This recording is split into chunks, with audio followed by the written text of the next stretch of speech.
ഇബ്നു തൈമിയ അക്കാലത്തെ പണ്ഡിതരിൽ ഏറ്റവും അറിവുള്ള പണ്ഡിതരായി, സംശയമില്ല. അദ്ദേഹത്തിന്റെ രചനകൾ അതിന് സാക്ഷിയാണ്. ഒരുപാട് കഴിവുകൾ അദ്ദേഹത്തിനുണ്ടായിരുന്നു.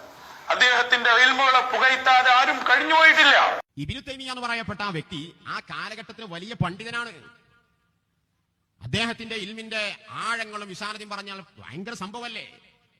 അയാൾക്ക് വിവരമില്ലാന്ന് ആരും പറയില്ല, അത്രയും വലിയ പാണ്ഡിത്യമുണ്ട്. അയാളൊരു പുത്തൻവാദി എന്നുള്ള ലിസ്റ്റിലല്ല, അയാളൊരു മുജറദൻ ഫഖീഹ്. ആ കാലഘട്ടത്തിൽ മുഹ്യിസുന്ന എന്ന പേര് പല ആൾക്കാർ നൽകിയ ആളാണ് അയാൾ. അന്ന് എത്ര ഗ്രന്ഥങ്ങളാണ് അയാൾ രചിച്ചിട്ടുള്ളത്, നമ്മളിത് ശരിക്കും മനസ്സിലാക്കണം. അയാളെ ദർസിലുള്ള ശിഷ്യന്മാർ ആയിരക്കണക്കിന് ശിഷ്യന്മാരെയാക്കി. വലിയ വലിയ ദർസുകൾ.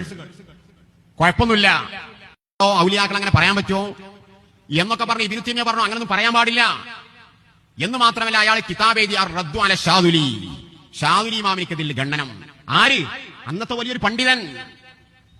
അയാൾ വഹാബിയല്ല, കാരണം ഞാൻ പറഞ്ഞില്ല അന്ന് വഹാബിസം എന്നത് ഉണ്ടായിട്ടില്ല.